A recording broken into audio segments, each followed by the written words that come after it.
everybody. It is once again another episode of your favorite podcast. Maybe not your favorite podcast because we only had 9 views on the last episode. Look, man, I'm very disappointed in y'all. It really is the worst viewed episode of all time. And I thought it had one of our best bits in it. I thought you know what, and that's what it needs. I need to cut a reel of it tonight. That's what I need to do is cut. Oh, there's no reel of it? I haven't cut any reels on it. I've been busy. I had 3 shows this past weekend. There was a lot going on, but that's what the problem was. We didn't have any. There was no juice, no commercial for the. It was a good episode. It was a good episode. It's playing right now. Yeah, it was this episode. Look how nicely dressed. We're never this nicely dressed for the podcast. I could walk in. I could go to church like that. So, well, I don't know. Maybe I don't know. So yeah, my name's Carson Taylor. I'm Ryan D. Adams. And thank you for watching, all 9 of you. Bruh. As far as we know, based on the numbers we're seeing. Look, man. Based on the love we're feeling. I'm grateful for all 9 of you, but you know what I'm saying. There would be 18 of you if all 9 of you were like, "Hey, friend, tell a buddy, but hey man, this podcast it's pretty good. Yeah, you should listen to it." I know those 2 guys personally. Yeah, so. They talk about Blade.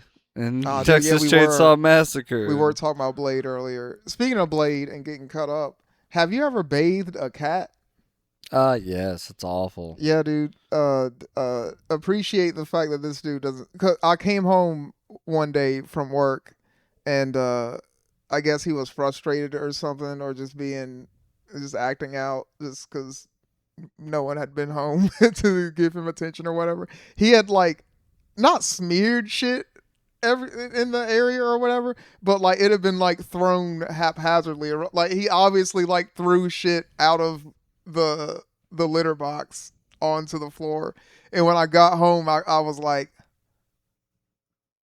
did you just put shit all over? Because I also just cleaned the whole floor of the whole apartment. And I was like, did you just fucking smear shit all over my freshly cleaned floor? You son of a bitch. And I noticed he was dragging himself around on the floor. At first I thought he was injured, and then I looked and I was like, oh, you got shit on you. You can't get it off, you dumbass. You absolute dumbass. So I had to give him a real deal scrub him down bath. How'd he take it? Not well. Yeah. He fought, but I armored up. I came prepared. The oven mitts? Mm-hmm. No, not the oven mitts, but I have gloves. And then I wore 3 layers of clothes, all thick. So, I knew his claws could penetrate, but it wouldn't reach me. Yeah. And there was one time, because the whole time he's just, writhing around, just trying to get away from me, not really, being violent or anything. Any kind of, scratch or anything was really, an accident. There was one moment I could tell he bit me on purpose. Because he was like, bitch, stop. Stop putting water on me. But no, we got through it, and he's clean now. So, he was, I don't know what he was before, but he definitely smelled like shit for a couple of hours. Shitty kitty. Yeah, and I didn't appreciate that. So, yeah. We had to wrestle. That sucked. It really did suck. Yeah, no, I've had to bathe cat before, and it is the worst, too. They fight, and they scratch, and they claw, and they don't like water. And dogs, when I bathe my dog, he would, be agitated, but at some point there was an acceptance of, okay. And he just sit there and look sad. This motherfucker never gave up. No. At least I know that about him. He will fight till the bitter end. If, hell yeah. Real shit were to go down. He's a warrior. Mm-hmm. I was telling somebody that that was my strategy. If someone broke in here and I had the drop on them, I knew they were coming or some shit, I could hear them. And I didn't have a weapon or anything. I was just going to load up Mojo and throw them at their face while I, tackle them. And then they have to, nice. deal with me while there's a cat on their face. Yeah. Hell yeah. Underrated strategy. The Why don't we have open mic tonight at Rear Pocket? Right? Man. Bruh. So all 9 of you who saw the previous episode might remember that I told you guys that the new Rear Pocket open mic was facing opposition from a person, an entity within the establishment, the Rear Pocket. And I had history with this person. I didn't go into I didn't go into much detail, did I? Well, I think you just said that there was forces working against you. Yes. And I think we mentioned that we were in a Remember the Titan situation, possibly. It was very much talked about last week a lot. I don't know if it was talked about on the podcast, but so I can go into more detail now. This person kind of did a racism on me a while back. It was one of those situations where it's like, if I call it out, I'm gonna look crazy, but I know I'm being profiled or I'm being discriminated against right now. The Rear Pocket, no offense, is not a classy bar. Like, it's not really what I would call. Yeah, I mean, you don't go. You're not expected to see everybody in a tux. Yeah, when you like go there's there not a for bouncer sure. or nothing. And like every time that I had gone into the Rear Pocket, and every time I'd seen other people enter and leave the Rear Pocket, I'd never seen anyone be ID'd. Granted, most of the Rear Pocket's clientele are 50 plus. Yeah, 40 plus. Yeah, so I just never seen anyone get carded there. This one bartender, it's only happened with this one bartender. I walked in before all the other comedians when I might have said this story on the podcast before, but a quick synopsis. I walk in first. She immediately asked me for my ID, and like I can tell by like she looks like on guard, and whatever. That's my perception. You can tell me I'm lying or whatever. She was on guard, but I was like, that's weird, and I give her my ID, and she gives me the ID back, and she's like, do you want anything? And I'm like, a Red Bull, and she gives me the Red Bull and my closed ticket. Like, you know how bartenders are usually like, do you want to keep your tab open or not? She decided for me, like, you're getting this Red Bull and you're not getting anything else. So I was like, damn, I'm feeling a little attacked right now. I don't know, like, it's weird, but anyway. All that happened. Turns out she also hid the mic in like some equipment so that the previous host, Nick, couldn't do the mic when he got there. So she's just always been an enemy of open mic. Turns out she's an asshole. I got there today, and all the tabletops from the Rear Pocket, like the new location. And so when you say that, you mean that there's just the stand? I mean exactly what I'm saying. And there's nothing. Mm-hmm. Damn. I'm looking at just table legs. She took all the tabletops. Mm-hmm. They were her tabletops? Apparently her family had bought them or something. So I guess she decided, because remember you told me that story about how when your ex broke up and she just like were slowly like taking things? Bro. That's what happened basically. But she had took like, you know, crucial things, you know, like the fucking tables. So when I got there, they like these were new tables. Like the tabletops were new for the new location. They still had the old tables. So they were just screwing on the old tables, and the whole time one of the regulars in the background like, it looks better anyway. It looks better anyway. And I was like, y'all are just solidarity. I was talking to somebody, and she got fired. Yeah. Like unceremoniously. Apparently there was I was talking to another one of the regulars, and they were like, yeah, I was supposed to leave earlier than I did that night, but the movie was still going, so I wanted to see the end of the movie, and I thought she was actually talking about a show or a movie they were watching, and no, she's referring to the fucking scene that happened when this person got fired. And yeah, said all that to say, the Remember the Titans situation is over. I think things are going to be pretty smooth from now on. Our one true adversary is out of here. We're gonna go to state, guys. Yeah, man. We did it.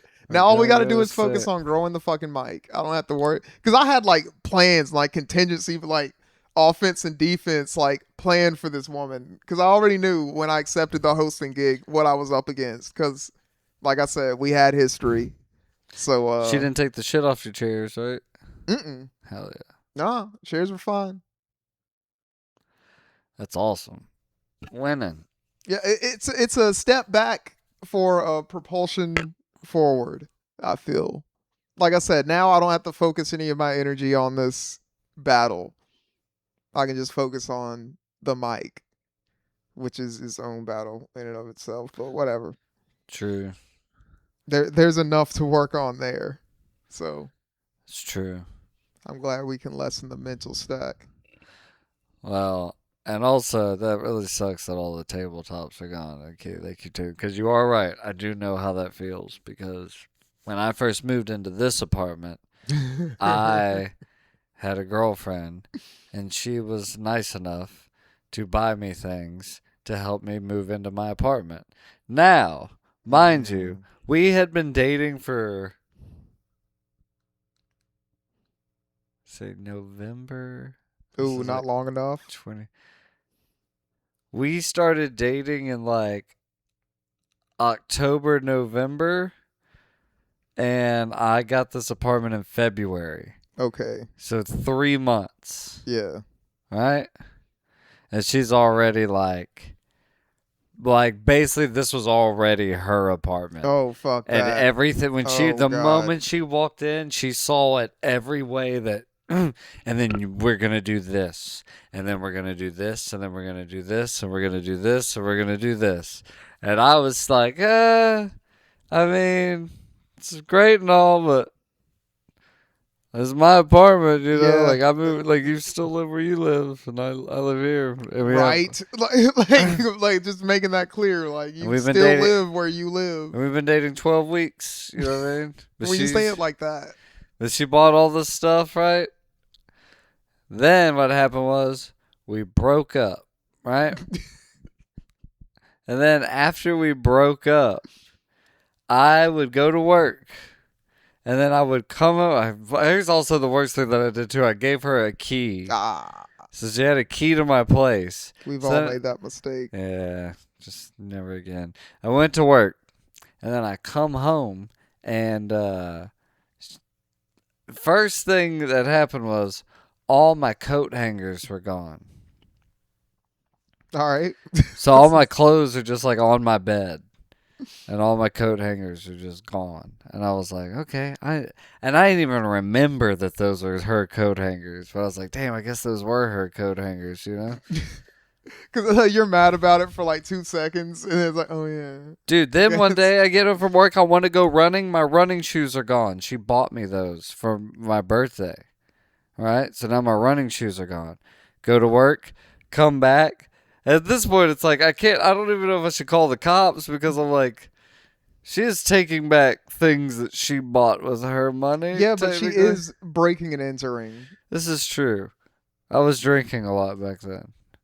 So then, what happened was, I get home one day, and all my shampoos and like shaving stuff was gone, right? It's just petty at this point. So I noticed all that was gone, and I was like, well, that sucks, but at least I'll still just take a shower and like rinse off, you know what I mean? Now, to be clear, these are your shampoos, like. Well, she bought them. She bought did me. She use them? Nope. Like, was this like Old Spice and shit?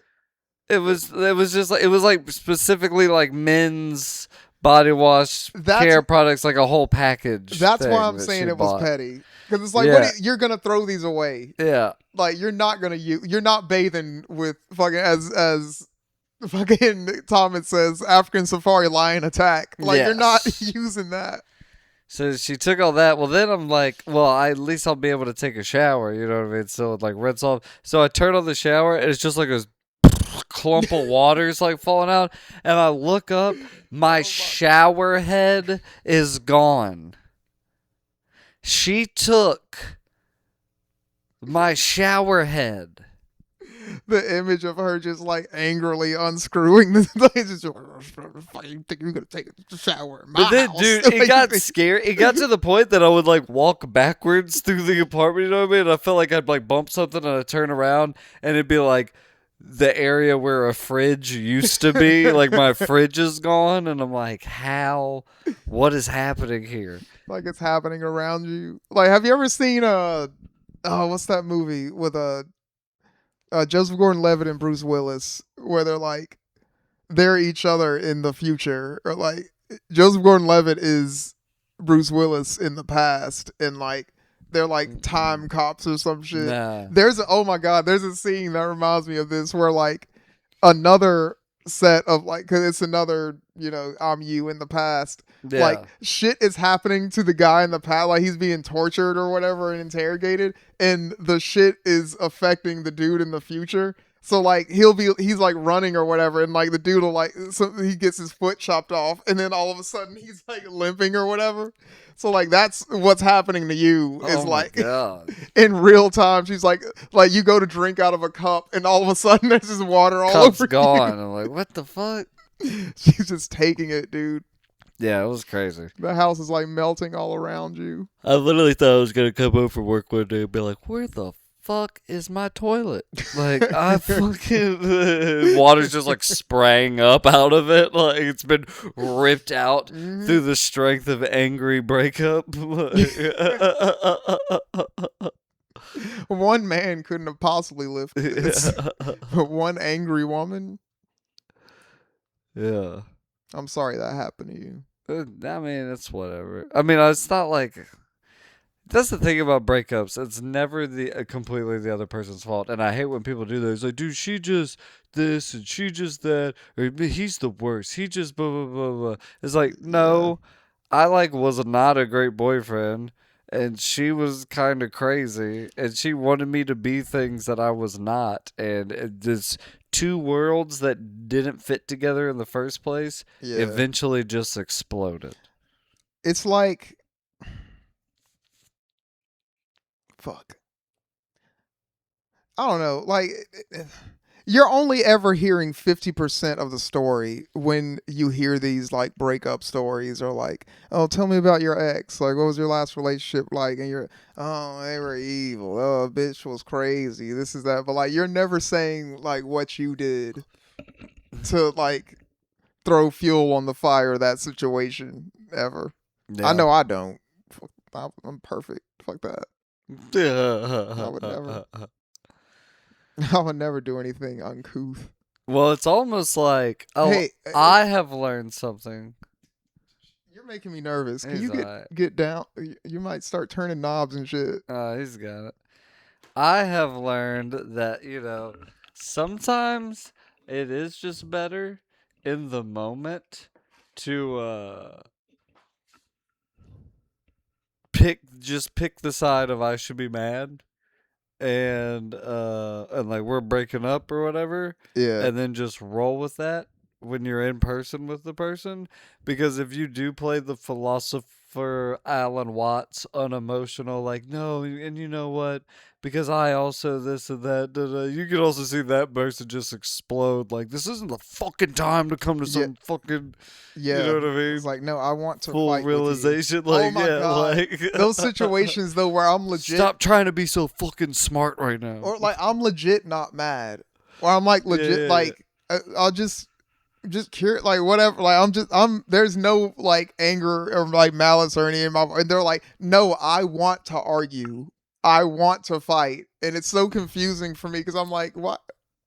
Can you stop though? Like it feels like you're attacking me. It's like, yes, I am attacking you. Can you attack back? No. Like, you're like Squirtle. Harden. Like, dude, fucking Metapod.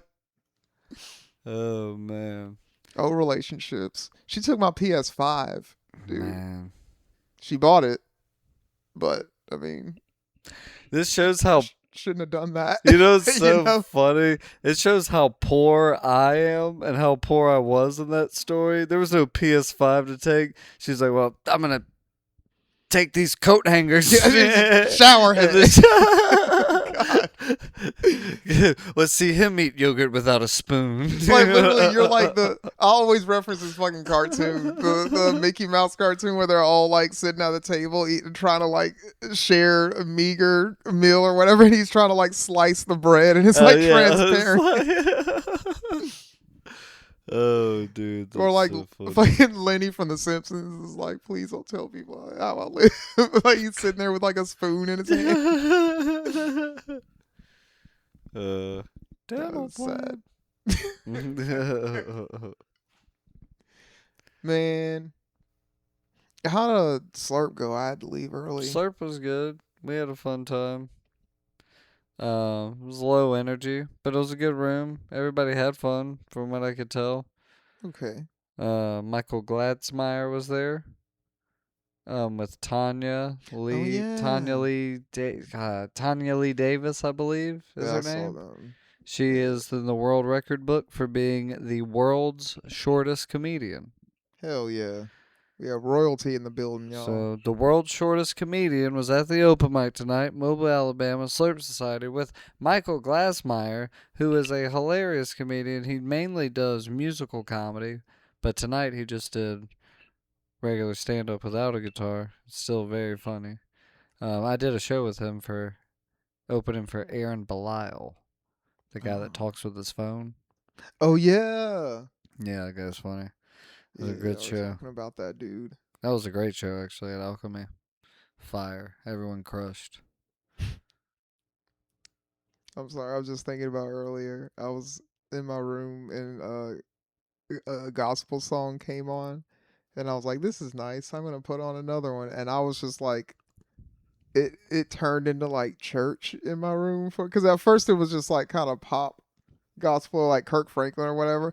And then it devolved into like, here is a 1979 recording of like the Mississippi Mass Choir and like some shit. Like, I don't know, man. I went on a deep dive earlier. And it just got me thinking about how like I don't believe in like capital G God, like the way like, you know, organized religion or whatever. I do believe, I don't know. I'm starting to come around to like there being some sort of intelligent design to this whole thing. Like I don't know, but I'm back and forth. There's something.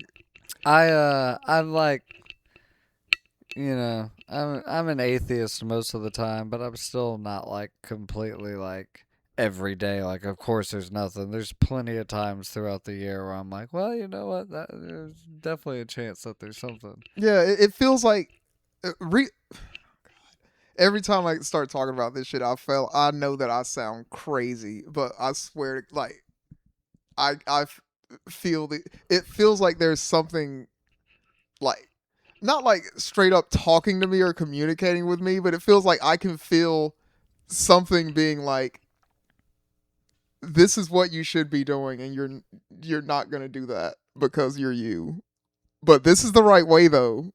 Yeah. Like, you know this in your heart, and I'm telling you this, but do with that information what you will.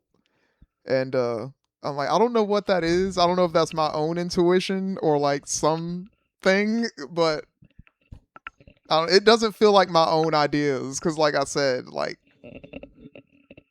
I would do it if it was not, you know, but yeah.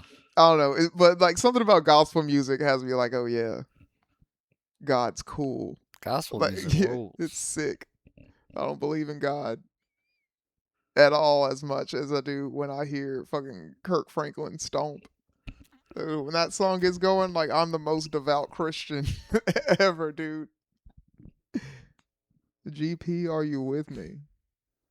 Yeah, in one of my short films that I directed, Stephen Street is in a scene where he plays a homeless man who actually is the angel Gabriel. Oh. And he has a trumpet. And because of a DVD I have of the first ever Bonnaroo, they have an old gospel band performing in one of the tents on a Sunday morning at Bonnaroo, the first ever one. And the lady is on stage, like, hitting a tambourine and, like, eyes wide open, screaming at the audience. She's like, Jesus on the mainland, tell him what you want. Yes. Jesus on the mainland, tell him what you want. It's just gonna. So I just like, Steven Street, we were all sitting there. He's like, what should he say? And I was like, oh no, just walk around and keep going. Jesus on the mainland, tell him what you want. And so Steven just keeps doing that. And it was because of that fucking gospel song from that Bonnaroo DVD that I always remembered as a kid, dude. It was fucking good. It's one of those songs you just know. Like I don't know. I was watching a clip of it was like a comedian or whatever online that was talking about when a guest pastor, like the way the guest pastor like enters the church, like when he's like introducing shit, and just like what he was doing, I was like, did we all like go to the same church growing up, black people? Because it felt like, I don't know, it was all like to a T exactly the experience that I had. Like I remember exactly this, and then somebody in the comments was like, yeah, and then he's gonna get on the mic and be like, yes, like the brothers and sisters of the church or whatever, and my beautiful wife, wave your hand, my beautiful wife. I want everybody to see how beautiful my wife, how blessed I am to have such a beautiful wife. And I'm like, I have heard this exact speech like 30 times in my childhood. Like, why do they always do this? But yeah, dude, we all lived parallel lives, it feels like. Did you ever have to do Easter speeches? Not that I can remember. That was a big part of my childhood. Easter, Christmas. There might have been another holiday, I don't remember. But like, we would always have these programs, and all the kids would get together and like dress up and have to like memorize these like speeches or like these like little lines and shit. And like the older you got, the more complicated yours was. But me and my brother were like advanced or whatever, so ours was always like, doom, like you have to remember like 4 goddamn paragraphs of like God speak. And yeah, it was rough for us. No, I mean, I got to experience a lot of different kind of churches growing up, because I went to the Apostolic Church of God Rapture Preparation Center. Rapture Preparation Center is hardcore, man. Yeah. I went to that church, and then I got to go to St. Mary's Catholic Church every Friday, kindergarten through 8th grade. And then I went to Harvest Church, like 4th grade through 8th grade on Wednesdays and Sundays. Nice logo. I see their shit. So I went to Catholic, non-denominational, and then like straight up all black church, where sometimes I'd be the only white guy in the whole church. It was fun. Yeah, but then they try to guilt you. I mean, all I enjoyed about it was hanging out with the other kids. There was nothing about church that I enjoyed.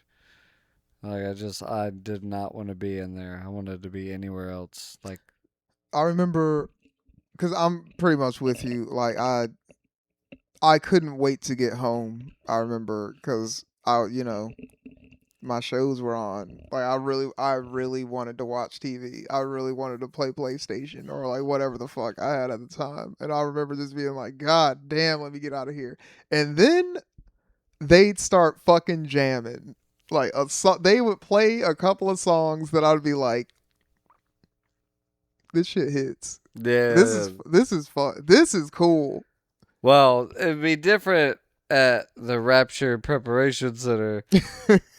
You'd be begging to die at St. Mary's Catholic Church. Dude. You'd be like, please, someone shoot me right now, Godfather style, in this Catholic church. It's unceremoniously oh my sitting God. right there in the pews and walk up.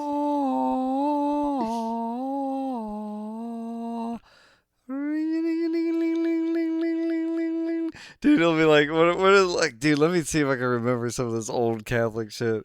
It'll be like, he does the whole thing with like the body of Christ, and like they take it out, the Eucharist and all this stuff, and the way they bless it and everything.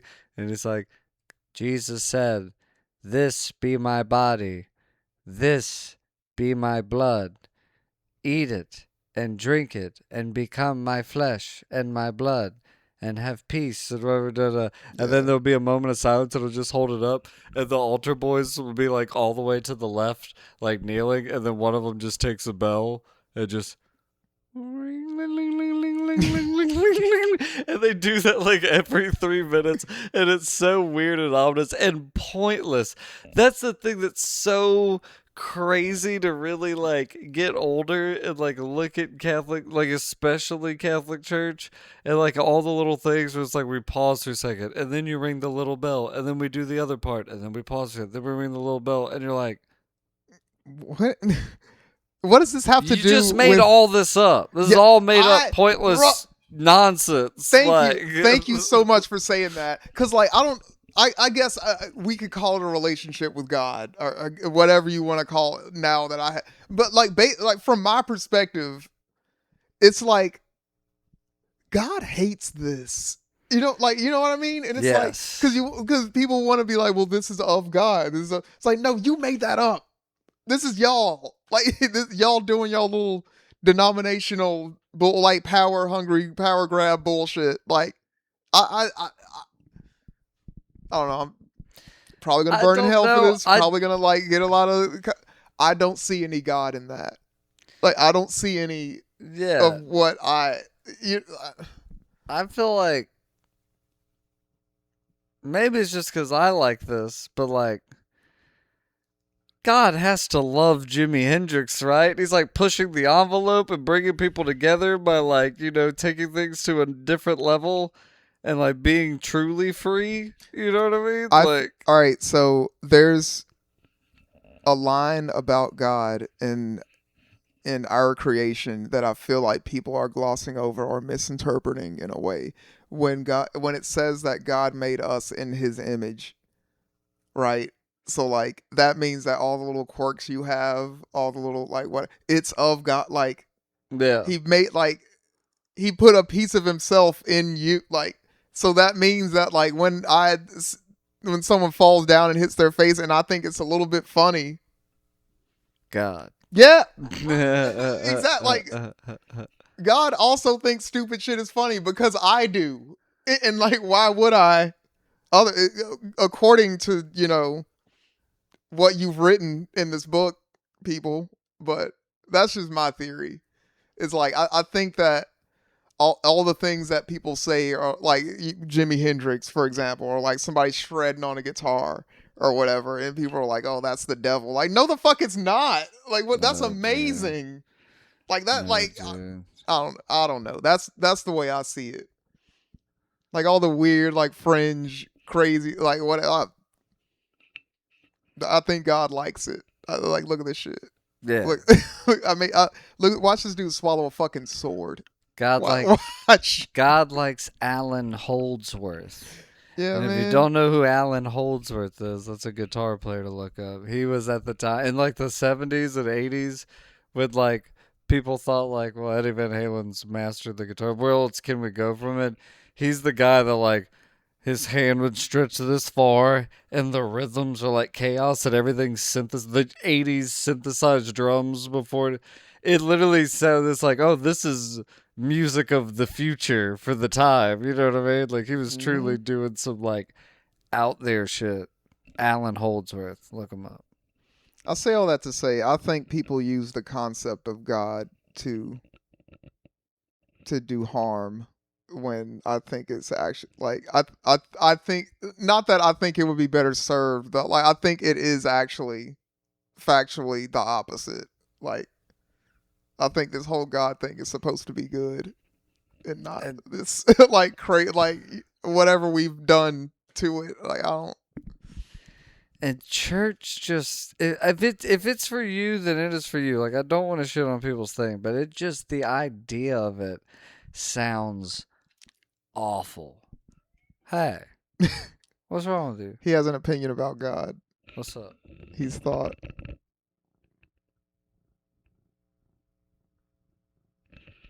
Something to say?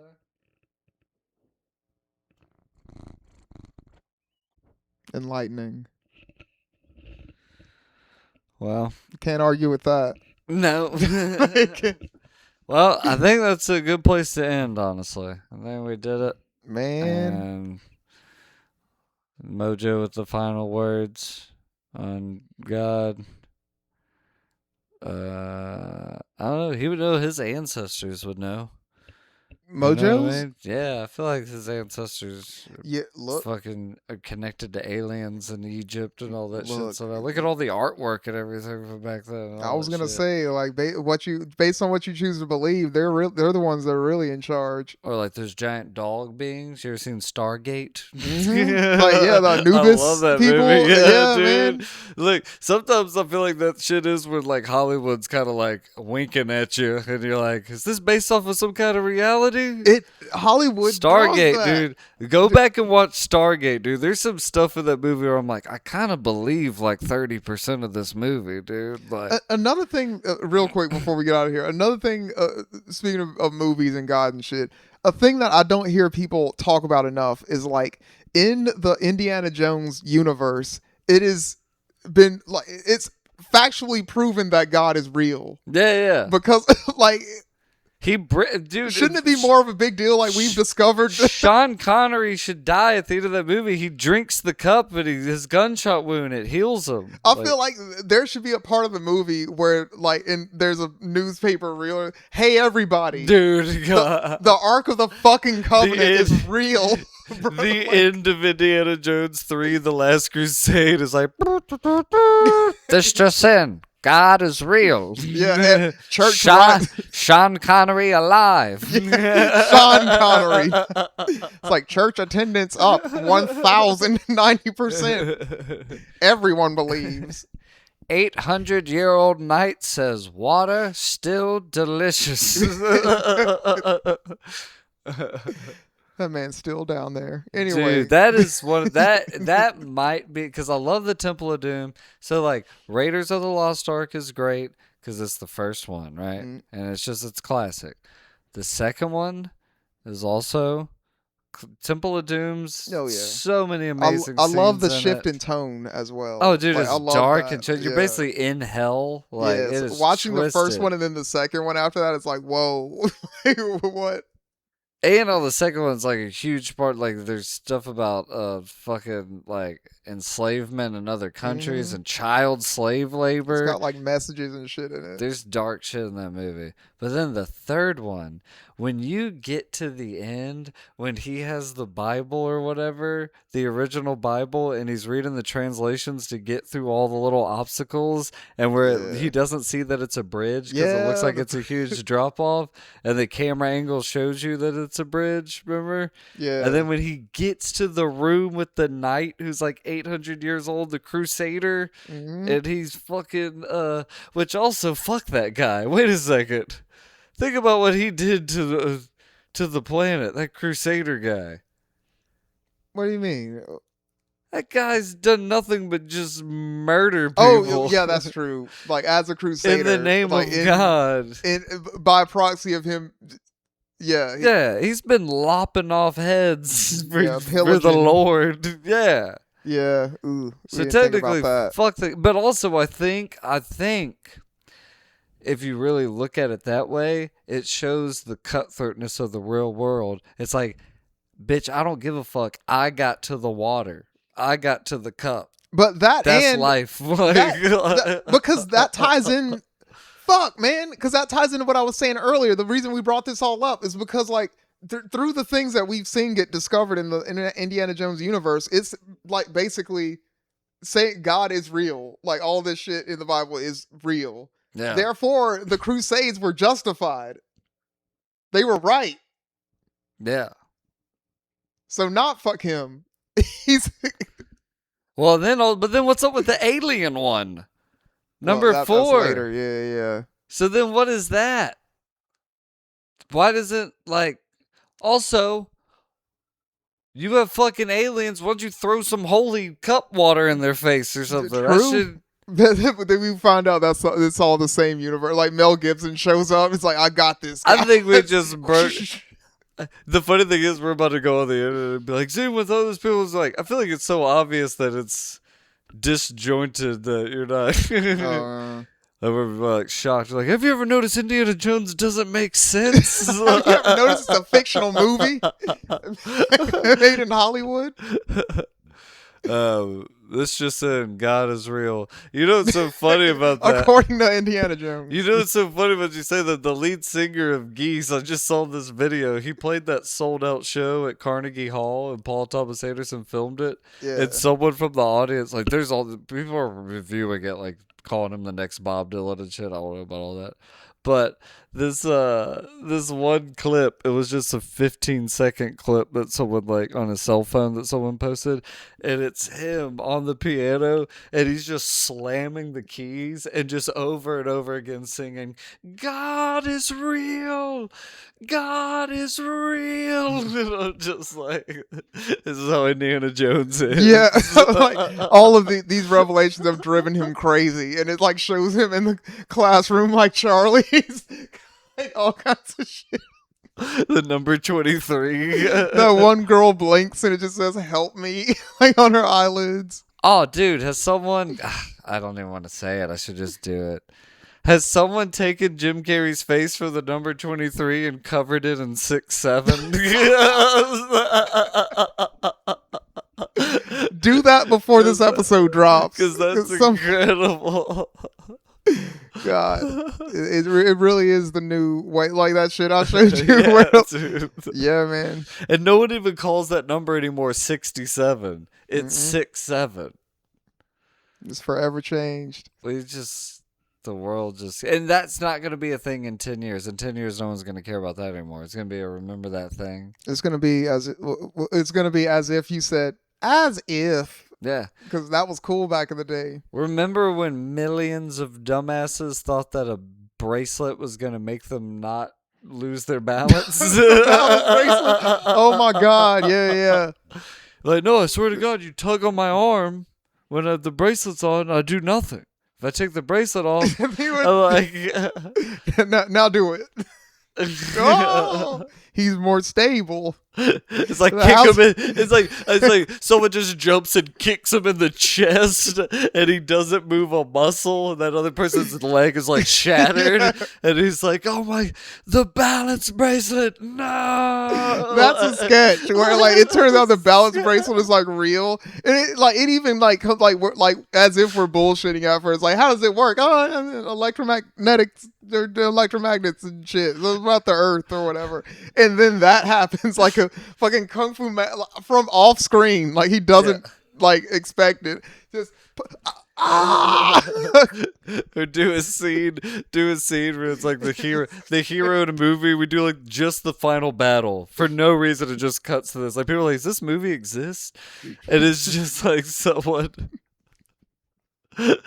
someone's getting hit and their bracelet flies off and they don't realize it. And now they're vulnerable and they go to fight and they just start getting their ass beat. And then next thing you know, they crawl on the ground and they put the bracelet back on and they like pick the dude up by his throat. He's like, it's like the end of the Matrix. Where's my daughter? Where's my daughter?